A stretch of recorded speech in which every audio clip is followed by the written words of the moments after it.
बांधोनिया द्विज मुक्तपणे ब्रीद बांधोनिया द्विज नेनती ते बीज केशव हरी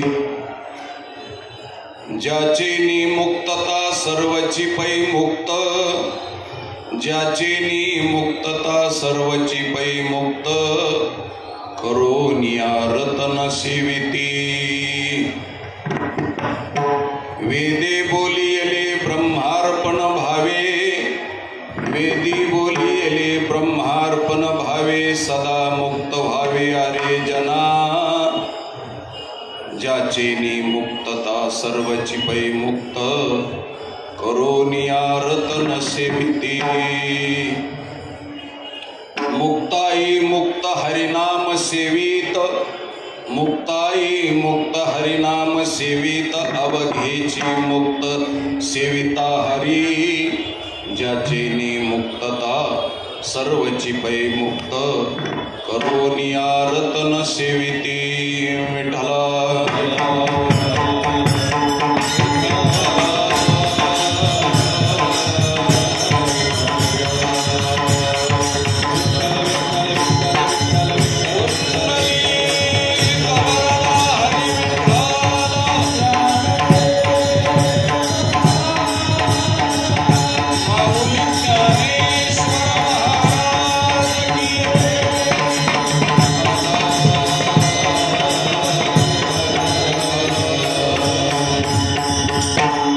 समचरण सरोजम सांद्रं नीलांबुदाभं जघन निहित पानिं मंडनं मंडनानां तरुण तुलसीमाला कंदरं कंजनेत्रं सदैव धवलहासं विठ्ठलं चिंतयामि पांडुरंगा करू प्रथम नमन दुसरे चरण संताचिया नमो ज्ञानेश्वरा निवृत्ती उदारा सोपान देवा मुक्ताबाई नमो त्रिभुवनी पावनी आद्यत्रय जननी देवाचिया मुक्तपणे ब्रीद बांधोनिया द्विज नेनती ते बीज केशव हरी ज्याचे नि मुक्तता सर्वची पै मुक्त करोनिया रतन सेविती प्रस्तुत प्राप्त प्रसंगी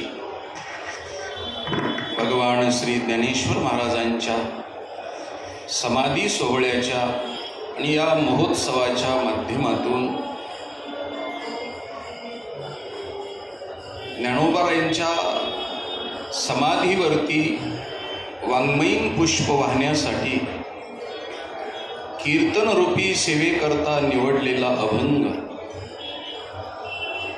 संतश्रेष्ठ श्री ज्ञानेश्वर महाराजांच्या कनिष्ठ भगिनी मुक्ताई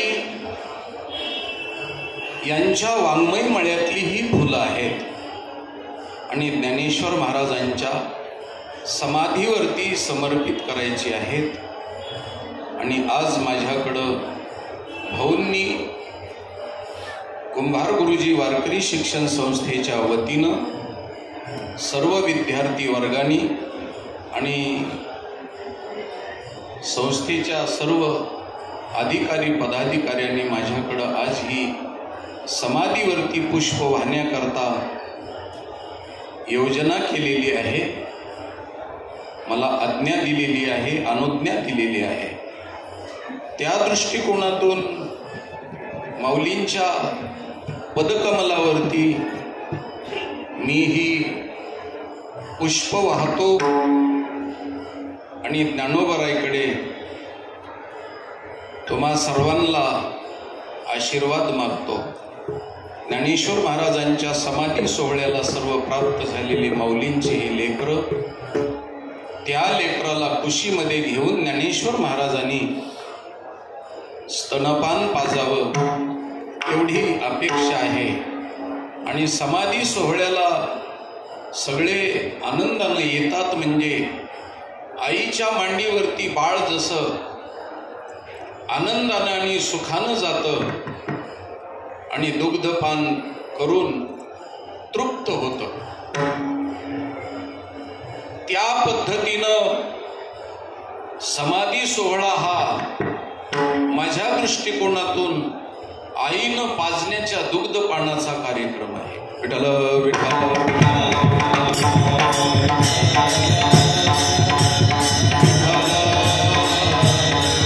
आता ज्या लेकरांच्या पोटामध्ये भूक लागलेली आहे ते लेकरं आईकडे ओढ घेतात. आता ज्यांना मूडदूस झालेला आहे आणि ज्यांच्या पोटामध्ये भूक नाही आणि उलट्या होत आहेत ते लेकरं येत नाहीत महाराज आईकडं, आईची आठवण करीत नाहीत. म्हणून ज्ञानेश्वर महाराज ही जगाची जननी आहे, भक्ताची आई आहे. अशा दृष्टिकोनातून माऊलीला आपल्या हयातीमध्ये विसरू नये. आणि जोपर्यंत आपल्या प्राणात प्राण आहे तोपर्यंत ज्ञानोबारायच्या समाधी सोहळ्याला येणं आणि तृप्त होऊन जाणं. कारण भक्तिशास्त्रामध्ये साधू संताला, श्रीगुरूला आणि भगवंताला मिळणं हे तृप्तो भवती अमृतो भवती या दृष्टिकोनातून नारद भक्ती सूत्रामध्ये सांगितल्याप्रमाणे हे कृताकृत्यता प्राप्त होत असते जीवनामध्ये. म्हणून इथल्या सोयी, सुख, समाधान, असमाधान बाकीच्या गोष्टीकडे न लक्ष देता आपण आईच्या स्तनपानाचा स्वीकार करावा आणि तृप्त व्हावं आणि ढेकर द्यावा या दृष्टिकोनातून सर्व या ठिकाणी प्राप्त झालेले आहेत. आणि भाऊच्या आज्ञेनुसार मी या ठिकाणी कीर्तनाला उभा आहे. आणि माझं कीर्तन ऐकण्याकरता सर्व दिग्गज आहेत. खऱ्या अर्थानं पाहिलं तर माझी बोबडी वळायचं काम आहे. कारण एकापेक्षाही एक सगळे गायक काय, वादक काय, सगळे विचारसागर, वृत्ती प्रभाकर, अद्वैत सिद्धी, अद्वैत मकरंद असे मोठमोठे काही काही ग्रंथ माझ्या पाठातले सुद्धा नाहीत. आणि अशा ग्रंथांचं अवलोकन करणारे आहेत. भाऊसारखे अध्यापक आहेत, हळदे महाराजासारखे अध्यापक आहेत, वरती पुन्हा अजून कोल्हे महाराजासारखे बसलेले आहेत. या सगळ्या मंडळींच्या सानिध्यामध्ये निवृत्तीबुवा आहेत. निवृत्ती म्हणजे खरोखरच निवृत्ती आहे. आणि सुंदर तऱ्हेचा वृत्ती, ते वृत्तीवर येत नाहीत तरी सुद्धा प्रभाकर सांगते. निवृत्ती असूनही वृत्तीवर येऊन प्रभाकर सांगते. असे सुंदर तऱ्हेचे आमचे शंकर महाराज, त्याच पद्धतीनं इंगळे महाराज, ही सगळी मंडळी, साळुंखे महाराज. आणि गाण्यामध्ये बाबांचं, ज्यांच्यावरती भीमसिंह महाराजांचं ज्याच्यावरती कृपाछत्र आहे असे आमचे बळीराम दादा आहेत, मामा आहेत. आणि मामा पाठीशी असल्यानंतर नवरदेवाला भ्यायचं काही कारणच नाही. म्हणून ते पाठीशी माझ्या आहेत आणि मला सांगतायत भिवू नको, मी तुझ्या पाठीशी आहे. त्यानंतर सिद्धेश्वर महाराजासारखे आणि मूर्तिमंत ज्ञानेश्वरी म्हणजे आमचे गोरे महाराज आहेत. त्याच पद्धतीनं ज्ञानेश्वरीतून विनोद करणारे, ओव्यातून विनोद करणारे आमचे विष्णू महाराज. महादेवाचं कीर्तन ऐकायला विष्णू आलेले आहे. तसं महादेव स्मशानभूमीत असतो पण विष्णूमुळे गावात येतो थोडाफार असा. विष्णू आहेत. पुन्हा तिकडं आमचे गोरे शास्त्री आहेत. आणि सगळ्यामध्ये कौतुक करण्याकरता भारत देशामध्ये विद्वानातले विद्वान आचार संपन्न असलेले भारतानंद स्वामी महाराज, सगळ्या ग्रंथावरती ज्यांची कमांड आहे असे भारतानंद स्वामीचे आवडते शिष्य आमचे दादाश्री आहेत. या ठिकाणी समोर बसलेले आहेत. सगळे मंडळी आहेत महाराज. एकापेक्षा एक दिग्गज आहेत. किती लोकांचे नाव घ्यावे थोडं कमी आहे. एवढी मंडळी खऱ्या अर्थानं पाहिलं तर मी मला भाग्यवान समजून घेतो महाराज. आणि एवढे विद्वान असूनही मी सांगितलेले बोबडे बोल मान्य करतात. हो, तुम्ही सांगितलेलं खरंय म्हणतात. कधी कधी चुकलं तरी मला सांगत नाही तुमचं चुकलंय म्हणून. खरंय म्हणते तुमचं, आणि माझं अज्ञान जास्त वाढवायचा प्रयत्न करतात.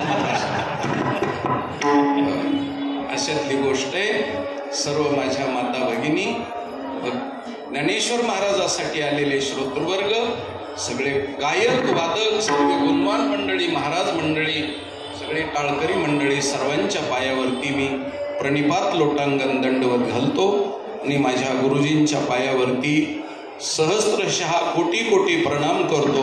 आणि गुरुजीला माझी मतिरूपी पोतडी भरण्याकरता तुमचं कृपारूपी भांडवल माझ्याकडं प्राप्त करून द्यावं अशी अभ्यर्थना, प्रार्थना, अर्जदस्त विनंती करतो आणि अभंगाच्या पदापदाचं चिंतन करण्याकरता उपलब्ध होतो. विठ्ठला.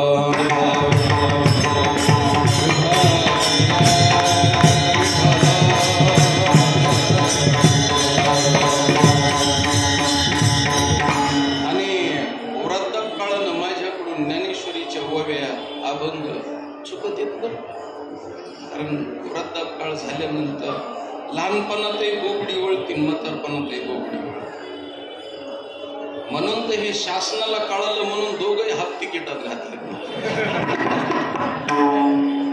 कळत नाही म्हणून हाफ तिकिटात आहे. लहान लहान मुलं आणि म्हातारी माणसं. तसं आता मी म्हातारा आहे. आमचे माऊली म्हणत असते तुमच्या ओव्या चुकत्यात म्हणून. आता चुकत्यात तरी काय करू त्याला. आता मी वृद्धापकाळ झालेला असल्यामुळे बोबडी वळणारच आहे. अशा गोष्टी होतात. तरी सुद्धा लोक सहन करून घेतात आणि ओव्या मागं पुढं होतात. कधी कधी रोज म्हणणारे अभंग सुद्धा, कारण वयाच्या मानानं ह्या गोष्टी घडत राहतात महाराज. पाठपाठांतर असलं तरी ते पाठपाठांतर ज्ञानोबरायच्या आणि भगवंताच्या भाषेत बोलायचं असलं तर स्मृतीर ज्ञान अपोहनंच. भगवान परमात्मा काही वयाच्या नंतर स्मृती ज्ञान अपोहनंच काढून घेतो. हो, त्याला अपक्षीयते ही अवस्था प्राप्त होते. अपक्षीयते म्हणजे हो जायते, वर्धते, हो विपरिणमते, हो पुन्हा त्यानंतर अपक्षीयते आणि विनश्यती. विनश्यतीचा काळ जवळ आलेला असल्यामुळं अपक्षीयते ते कमी कमी होत राहतं. म्हणून कमी कमी होत राहिलेले, वय कमी होतं, ताकद कमी होती, प्रतिष्ठा कमी होती, ज्ञान कमी होतं, समज कमी होती. हो, त्यानंतर लोकातली मानमान्यता कमी होती. हो, घरातली प्रतिष्ठा कमी होती. हो, सुनानी पुन्हा अजून हो बायकोनं जर सांगितलं की इथं बसान गवारीच्या शेंगा निसा, समजा घरातली प्रतिष्ठा आपली कमी झाली आहे. आपल्याला काही कळत नाही तेव्हा ह्या गवारीच्या शेंगा निसायला सांगितल्या. हो, इथंच बसान गवारीच्या शेंगा निसा असं जर सांगितलं की समजावं. आपल्याला मुलाला शाळेत पोहोचायला सांगितलं की समजा आपली प्रतिष्ठा कमी झालेली आहे, आता आपण आवर्त घेतलेलं बरं. अशा गोष्टी येतात त्या. म्हणून अपक्षीयते ही अवस्था आहे, अपोहनंच ही अवस्था जीवनामध्ये माझ्या प्राप्त झालेली आहे. आणि त्या दृष्टिकोनातून मी जे बोबड बोलेल त्याचा तुम्ही स्वीकार करावा अशी मी तुम्हा मायबापांच्या चरणी प्रार्थना करतो आणि अभंगाच्या पदापदाचं चिंतन करतो. विठ्ठल.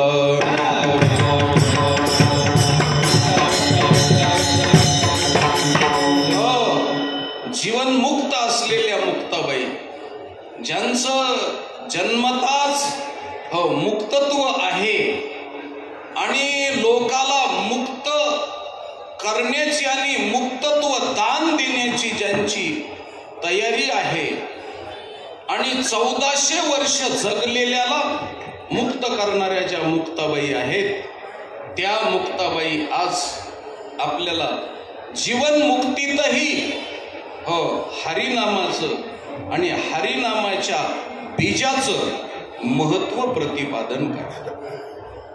हो, मुक्ताई मुक्त हरिनाम सेवित. मुक्ताई मुक्त होऊनही हरिनाम सेवन करतात आणि मुक्तपणे ब्रीद हो बांधोनिया द्विज नेनती ते बीज केशव हरी. हो या ठिकाणी मुक्ताबाई सांगतात की जे साधक आहेत, जे विषयी पामर आहेत, त्यांनी नामस्मरण करावं आणि जे जीवनमुक्त आहेत त्यांनीही नामस्मरण करावं. आणि विद्वान मंडळी आणि जीवनमुक्त झालेली मंडळी नामाला विन्मुख होतात महाराज. म्हणून ज्ञानोबारायांनी सांगितलं नामाशी विन्मुख तो नर पापिया. हो आता ज्ञानाला तर पाप लागत नाही, पण ज्ञानानं सुद्धा नामस्मरण करावं असा मुक्ताबाईचा हट्ट आहे. आणि ते ज्ञानाच्या जोरावरती आणि जीवनमुक्तीच्या स्थितीमध्ये ते नामाला विसरतात. पण त्याचा परिणाम काय होतो? आता जीवनमुक्ताला नाम घेण्याची गरज नाही. नाम ही पहिली पायरी आहे परमार्थातली. म्हणून मी एक गोष्ट सांगतो महाराज. विचारसागर वृत्ती प्रभाकर शिकत असताना आणि शिकल्यानंतरही नामाला कमी लेखणारे लोक आहेत आणि नामाचा द्वेष मत्सर करणारे लोक आहेत आणि नामाबद्दल हो खऱ्या अर्थानं पाहिलं तर जिज्ञासा कमी दाखवणारे लोक आहेत. त्यांना मुक्ताबाई सांगतात की तुम्ही सुद्धा हे बीज ओळखत नाही, हे तुमच्या जीवनातलं दुर्दैव आहे. मी म्हणतो पहिलीच्या वर्गाला क ख शिकवावं लागतं, पण प्राध्यापक झाल्यानंतर प्रिन्सिपल झाल्यानंतर त्याला जर ज्ञपर्यंतची अक्षर जर वाचायला लावले तर क्रमानं त्याला वाचता येत नाही. क्रमानं वाचता येत नाही. क ख ग घ हा वर्ग सुद्धा त्याला वाचता येत नाही, कारण ते वरच्या वर्गात गेले. म्हणून क खच्या 12 खड्या येत नाहीत. आता इथं सगळे शिकलेले लोक आहेत, तरी सुद्धा गणित जर करायचं ठरलं तर पाऊणकी येत नाही, दीडकी येत नाही, सवाकी येत नाही. दीडकी येत नाही म्हणून 150 आहेत. आऊटकी येत नाहीत म्हणून आऊट आहेत. आऊटच्या समोर काय बोलावं? कारण आता शिक्षणाचा उच्चतम दर्जा झालेला आहे. पूर्वीच्या काळामध्ये 30-300 उजळणी शिकूनही पुन्हा सवाकी, दीडकी, पाऊणकी, अडीचकी, आऊटकी असं शिकवायचे महाराज. आणि एकक, दशक, शतक, सहस्त्र, दशसहस्त्र, लक्ष, दशलक्ष, कोटी, 10 कोटी, अब्ज, दशाब्ज, खर्व, निखर्व, काळू, महाकाळू, पुन्हा जलधी, प्रार्ध, शंखू, अंत्य आदी करून शिकवायचे येडे मास्तर.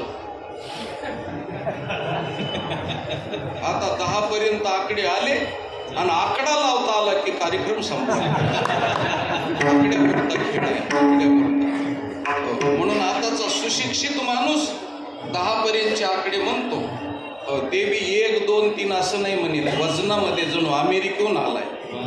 1, 2, 2, 3, 4. कोंबडीने विंचू उचलल्यासारखं 44. असा 44 म्हणला की समजा हा इंग्लंडहून आलेला माणूस. असे 9 पर्यंत आकडे आले. म्हणून सुशिक्षित माणसाला, शिकलेल्या माणसाला 94-22 असं ते म्हणतो म्हणजे 94-22 म्हणजे मग त्याला सांगावं लागतं 9422 असं सांगितलं की तो समजतो. आता शिकले म्हणजे जास्त शिकलेले माणसं खूप शिकेलेले आहेत महाराज. जास्त शिकलेली माणसं खूप शिकेलेली आहेत. त्यांना उजळणी येत नाही, त्यांना बाराखडी येत नाही. त्यांच्या जीवनामध्ये विसर पडलेला आहे, त्यांना आवश्यकता नसते. पण साधू संतांच्या भाषेत बोलू का, त्यांना जरी गरज नसली, त्यांना जरी अडकत नसलं, त्यांचं आडत नसलं साधू संतांच्या भाषेमध्ये त्यांना येणं का गरजेचं आहे? अर्भकाचे साठी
गुरुजीला गरज नाही, पण विद्यार्थ्याला शिकवण्यासाठी त्याला कखची आवश्यकता आहे. असं मी सांगतो, ब्रह्मज्ञानापर्यंत जरी पोहोचलेले असले तरी त्यांचं ब्रह्मज्ञान स्थित अवस्थेत राहावं. स्वतः परता उत्तान अवस्था आणि परता उत्तान अवस्था त्याच्याकडून घडू नये याच्यासाठी त्याच्याकडून नामस्मरण करणं गरजेची. त्याला गरज आहे नामस्मरणाची, त्यालाही गरज आहे. आणि दुसरी गोष्ट याच्याही पेक्षा मी सांगतो, ज्ञानी माणसाच्या पाठीमाग पावलावरती पाऊल टाकून समाज चालत असतो.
नारदासारखे गंधर्व संगीते, नारदासारखे चिंतन करतात महाराज, नामस्मरण करतात. नारद जीवनमुक्त होते, गरज नाही. भक्तीचं वर्म सांगणारे आणि भक्तीचं सूत्र सांगणारे नारद महर्षी, तरी सुद्धा नारद भजन करतात, गाते, श्रोते. हो, परीक्षिती राजासारखे 88,000 ऋषी सारखे श्रोतेत, अर्जुनासारखे श्रोतेत महाराज, तरी सुद्धा नामस्मरण करतात. गाते, श्रोते आणि पाहते. पाहते म्हणजे लक्षणीय योगी, पाहती आभास भगवान शंकरासारखे निरखित गेली हो, पाहे तव तन्मय झाली हो. शंकरासारखे सुद्धा स्मशानभूमीमध्ये बसून हिमालयाच्या ठिकाणी नामस्मरण करतात महाराज. जे शंभूने धरिले मानसी, त्याची उपदेशिले. गिरजेशी नामस्मरण करतात. गाते श्रोते आणि पाहते चतुर ब्रह्मदेवासारखे, हो दुश्चिते व्यासासारखे, हो सोहमभावी शुकाचार्यासारखे, पूर्ण ज्ञाते वशिष्ठासारखे, हे सगळे लोक नामस्मरण करतात. आणि आपण नामस्मरणापेक्षा विनमुख आहेत. मुक्ताबाईला खंत वाटली महाराज, खंत. तुम्ही कोणत्या अवस्थेवरती गेला आहात? तुम्हाला कशाची घमेंड आहे? ब्रह्मज्ञानाची घमेंड आहे का? विद्येची घमेंड आहे का? संपत्तीची घमेंड आहे का? तुम्हाला सौंदर्याची घमेंड आहे का? तुम्हाला शरीर बळाची घमेंड आहे? कशामुळे विसरता तुम्ही? जे आपल्याला बांधून देणार आहे आणि जे आपलं संरक्षण करणार आहे त्याला तुम्ही विसरता. म्हणून जाता जाता मी गोष्ट सांगतो महाराज, क्षमा मागून बोलतो. आज कीर्तनकाराला विठ्ठल विठ्ठलच फक्त कीर्तनामध्ये त्याचं तोंड विठ्ठल विठ्ठल म्हणतं, त्याच्यानंतर जप नाही, त्याच्या ठिकाणी जप नाही, हो जप नाही, नामस्मरण नाही. त्याचं कारण आहे महाराज, मी अवस्थेची स्थिती सांगतो तुम्हाला. हो कीर्तनकार होऊनही, हो आपण पाठांतर करूनही, आणि आपण समजा कीर्तन एकावर एक एकाच्या दिवशी 3-3 कीर्तन करूनही जर आपलं मन धनाकडं धावत असेल, आपलं मन जर समजा विषयाकडं धावत असेल, आपलं मन जर हो मिळवण्याकरता धावत असेल, आपलं मन जर मानमान्यतेकरता पळत असेल, आपलं मन जर कीर्ती व्हावी वाटत असेल, आपलं मन प्रसिद्धीला हो सन्मुख व्हावं असं वाटत असेल, तर त्याच्या जीवनामध्ये फक्त एकच कमी पडलं आणि ते म्हणजे नामस्मरण कमी पडलं. विठ्ठल विठ्ठल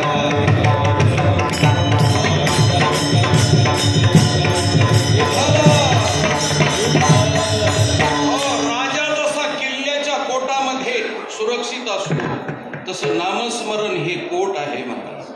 हो चिलखत आहे त्याच्या जीवनातलं. म्हणून आपण पाहतो की उच्च बोधाला गेलेली मंडळी सुद्धा खाली का ढासळतात. त्याचं कारण आहे की नामस्मरण त्यांच्या जीवनामध्ये घडलं नाही. म्हणून नामस्मरणाची अत्यंत गरज आहे. म्हणून पापी माणसाला नामस्मरणाची गरज आहे, हो तसं पुण्यवान माणसाला हो नामस्मरणाची गरज आहे.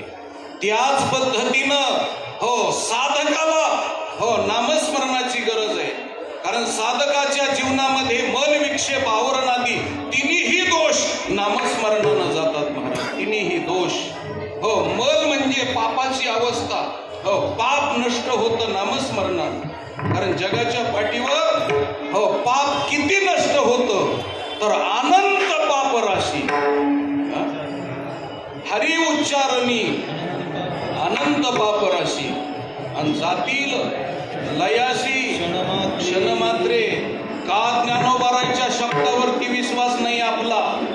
हो म्हणून मलदोष नष्ट होतो, पाप नष्ट होतं, त्यानंतर विक्षेप नष्ट होतो. चंचल झालेल्या चित्ताला स्थिरता कशामुळे मिळते? नामस्मरणामुळे मिळते महाराज. हो आणि चंचल असल्याच्या नंतर विक्षेप वाढत असतो. म्हणून माझ्या दृष्टिकोनातून मन स्थिर नामस्मरणानं होतं. आणि म्हणून ज्ञानोबारांनी सांगितलं मन स्थिर करण्याकरता नामस्मरण कसं करावं. अजपा जपने उलट प्राणाला,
सांगितलं महाराज आजोबा जपनी. कारण मन स्थिर आणि अस्थिर कशामुळं होतं तर प्राणामुळं. प्राणावर ज्याची कमांड नाही त्याचं मन अस्थिर होतं. म्हणून प्राणाचा आणि प्राणाच्या माध्यमातून श्वासोच्छवासाच्या गतीनं नामस्मरण केलं की त्याचं मन स्थिर होतं. म्हणून अजपा जपनी उलट प्राणाचा आणि येथे या मनाचा निर्धारू असे आणि मन स्थिर होतं महाराज. हो, चिंतन केल्यानंतर, हो मनन केल्याच्या नंतर मन निवतं महाराज, निवतं, शांत होतं मन नामस्मरणानं. म्हणून मल विक्षेप आणि आवरण दोषा करता हो नामस्मरणाच्या पुण्याईनं हो योग्य श्री गुरुची भेट होऊन त्या हो नाम घेता मनानी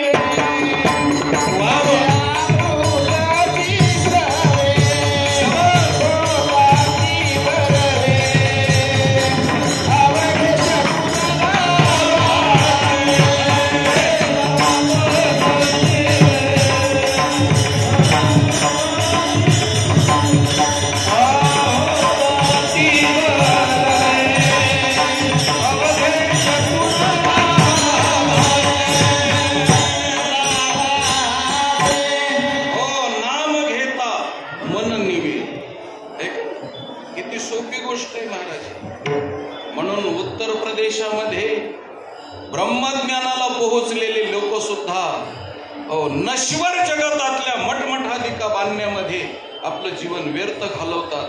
त्याचं कारण आहे महाराज नामस्मरण कमी पडलं. नश्वर गोष्टीसाठी ज्या अर्थी अपेक्षाने मन धावतं त्या अर्थी त्याच्याकडं साधना कमी पडली.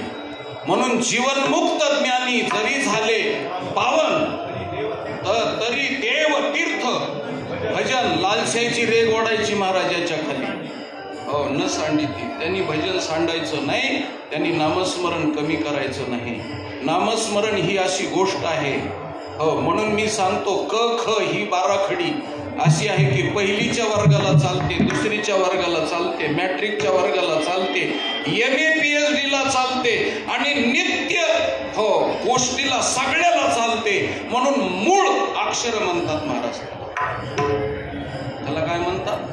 मूळाक्षर म्हणतात. मूळाक्षर म्हणून मूळाक्षर ही आणि तुम्हाला जाता जाता सांगून जातो मूळाक्षर म्हणजे ही मूळाक्षर मूळ आहे. मूळ असेल तरच झाड सिद्ध आहे आणि मूळ गेलं की महाराज झाड उमळलं आणि जळालं झाड. जीवनामध्ये मूळाक्षर ही मूळाक्षर आणि ती मूळाक्षर कुठं निर्माण होतात तुम्ही जर योगशास्त्र वाचलं तर तुम्हाला कळेल. मधल्या शिवनीच्या मध्ये जिथं मूलाधार चक्र आहे त्या मूलाधार चक्रातून ही 52 मातृकांनी 52 अक्षर निर्माण होतात सहस्राधार चक्रापर्यंत. म्हणून मराठीतली अक्षर ही मूळ अक्षर आहे. म्हणून मराठीतली अक्षर जगाच्या पाठीवर 2000 भाषा येतात पण त्या भाषेचा उच्चार मराठीमध्येच होतो. कोणती बी भाषा तुम्ही वापरा, इंग्लिश मधली ABCD वापरली तरी सुद्धा त्याचा उच्चार मराठीमध्ये आहे. भाषा कोणत्या बी असू द्या. म्हणून जगातली मूळ भाषा मराठी किंवा संस्कृत आहे महाराज. संस्कृतची कन्या म्हणजे मराठी भाषा आहे. म्हणून मराठीची ही अक्षर मूळ अक्षर आहेत. आता काय लोकांच्या मुळावर आलेली आहेत महाराज. म्हणून मूळ अक्षर म्हणून मराठीचं शिक्षण हे MA PhD आणि जीवन जगण्याकरता आणि मी तर सांगतो उद्धाराकरता सुद्धा ही मूळाक्षर गरजेची. तसं नामस्मरण हे जीवन जगण्याकरता, उत्तम जीवन जगण्याकरता, सुरक्षित जीवन जगण्याकरता.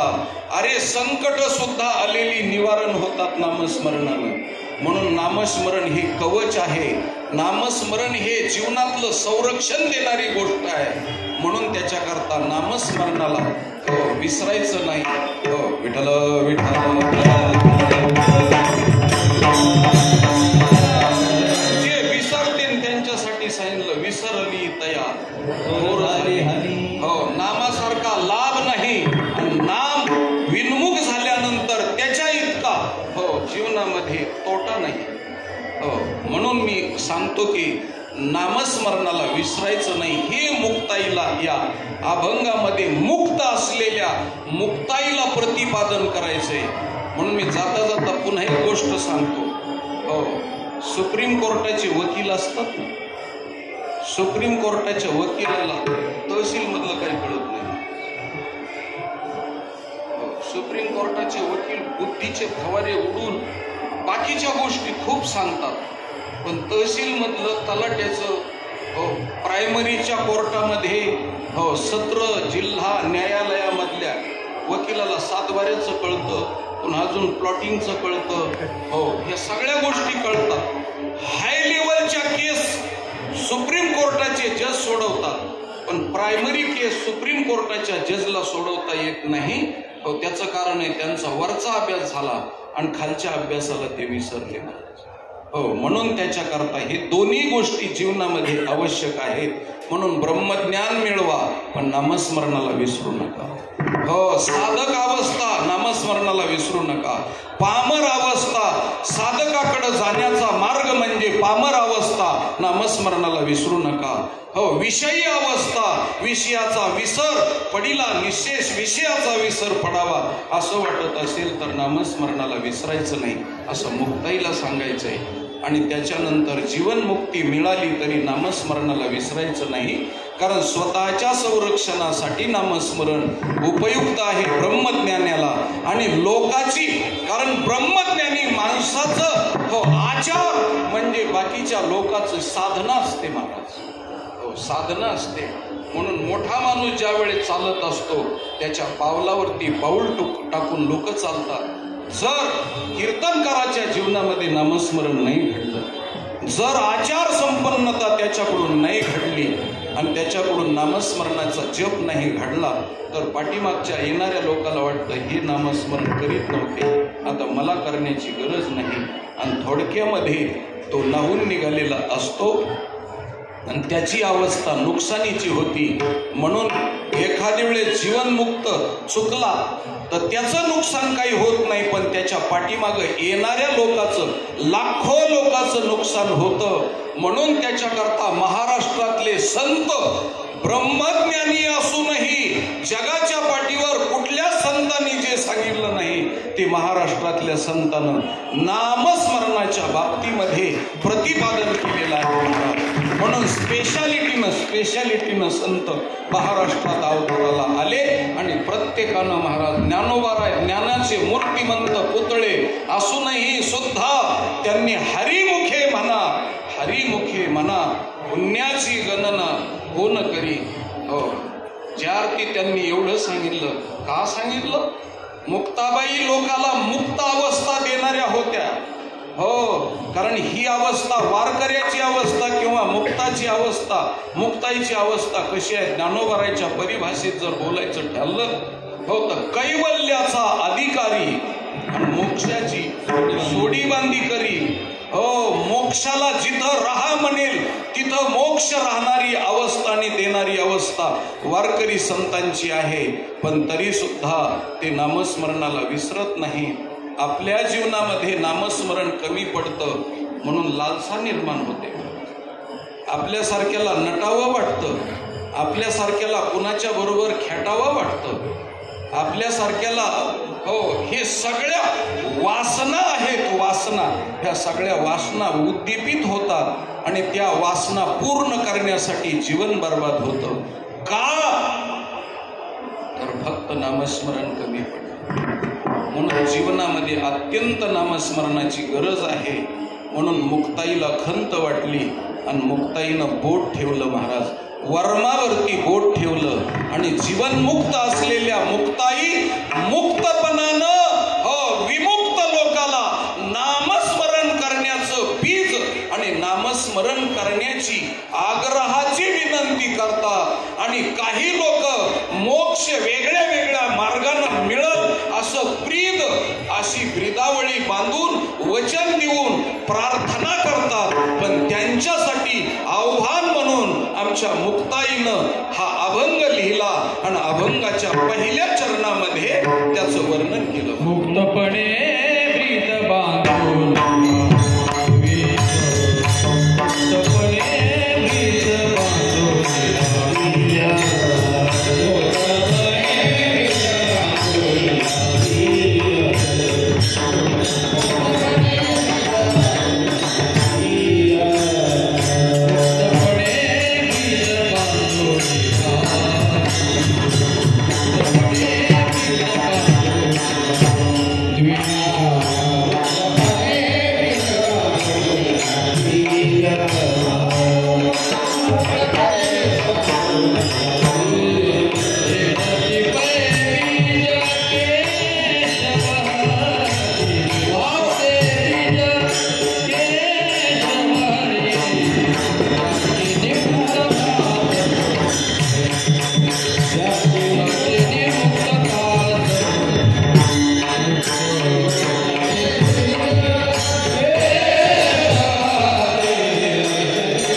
केशवहरी. हो, किती वर्माचं बोललात मुक्ताबाई. हो, मी मगाशी सांगताना एक गोष्ट राहून गेलो की आवरण नावाचा दोष हो ब्रह्मज्ञानानं कसा घालवला जातो. तर हो नामस्मरणानं हो मल विक्षेप गेला आणि आवरण दोष घालवण्याकरता योग्य श्री गुरुची भेट नामस्मरणच घालून देतं. हो, योग्य श्री गुरुची भेट हो श्रोत्रिय ब्रह्मनिष्ठ श्री गुरुची भेट हो तुम्हाला कधी शोधून मिळणार नाही. पण ज्या अर्थी योग्य श्री गुरुची भेट होत असेल तर ते नामस्मरणाच्या पुण्यानेच होते. म्हणून नामस्मरण सगळ्या गोष्टीला कारणीभूत आहे. नवरदेवाच्या बरोबर करवली असते महाराज. हो, ती करवली हो त्याची शाल बी सांभाळते. हो, त्याच्या अंगाला हळद बी लावते. त्याच्या मुंडवळ्या बी सांभाळते. हो, पुन्हा त्याचं बुट बी सांभाळते. हो, सगळं ती सांभाळते. सगळं सांभाळून लग्न लागत असताना ती त्याच्या पाठीशी जवळ असते. लग्न लागल्याच्या नंतरही जवळ असते. सत्यनारायणाला बी जवळ असते. हो, आणि ते पती पत्नी दोघं खोलीमध्ये जाईपर्यंत ती त्यांच्या पाठीशी असते. तसं ब्रह्मज्ञानापर्यंत निघून हो पाठीशी उभं राहणारं नामस्मरण आहे महाराज. म्हणून नामस्मरण जीवनामध्ये आवश्यक आहे असं मुक्ताईला सांगायचंय. आणि मुक्त असलेल्या नव्हे नव्हे मुक्ताची आई असलेल्या मुक्ताई सांगतात. हो, म्हणून मुक्ताई त्या मुक्ताई हो मुक्ताई म्हणजे मुक्त लोकांची आई आहे. विमुक्ताची तर आई आहे यात नवल नाही. पण मुक्ताची आई असलेल्या मुक्ताई प्रतिपादन करतात. हो, आणि त्या सांगतात नेनती ते बीज केशवहरी. हो, नेनती म्हणजे जाणत नाही, ओळखीत नाही आणि त्याला किंमत कमी देतात. म्हणून खऱ्या अर्थानं पाहिलं तर हो द्विज शब्द दिलेला आहे. द्विज शब्दाचा अर्थ ब्राह्मण असा होतो. द्विज म्हणजे ब्राह्मण आणि ब्राह्मण शब्दाचा अर्थ हो ब्रह्म जाणतो तो. ब्राह्मण म्हणजे वर्ण नव्हे. हो, द्विज म्हणजे वर्ण नव्हे. तर द्विज शब्दाचा अर्थ द्विजन जायते. द्विजन जायते म्हणजे ज्याचा दोनदा जन्म होतो त्याला द्विज म्हणतात. त्याला द्विज म्हणतात. द्विज म्हणजे ब्राह्मण, ब्रह्म जाणणारा ब्राह्मण, ब्रह्मज्ञान आचरण करणारा ब्राह्मण, ब्रह्मज्ञान तोंडानं बोलणारा ब्राह्मण आणि ब्रह्मज्ञानाचं वर्तन करणारा ब्राह्मण म्हणजे द्विज. द्विज शब्दाचा अर्थ दोनदा जन्म होतो. म्हणून ब्राह्मण कुळामध्ये दोनदा जन्म होतो. पहिल्यांदा आईच्या पोटी जन्म होतो आणि दुसऱ्यांदा मौंजी बंधन केल्याच्या नंतर दुसरा जन्म होतो. म्हणून त्याला द्विज म्हणतात. नेनती ते बीज हो वर्म हो मुक्ताई मुक्तपणी हो विठ्ठल विठ्ठल.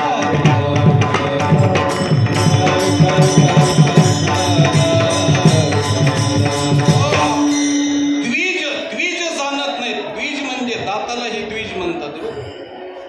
ब्राह्मणाला जसं द्विज म्हणतात तसं दातालाही द्विज म्हणतात. कारण दाताला द्विज कशामुळे म्हणतात?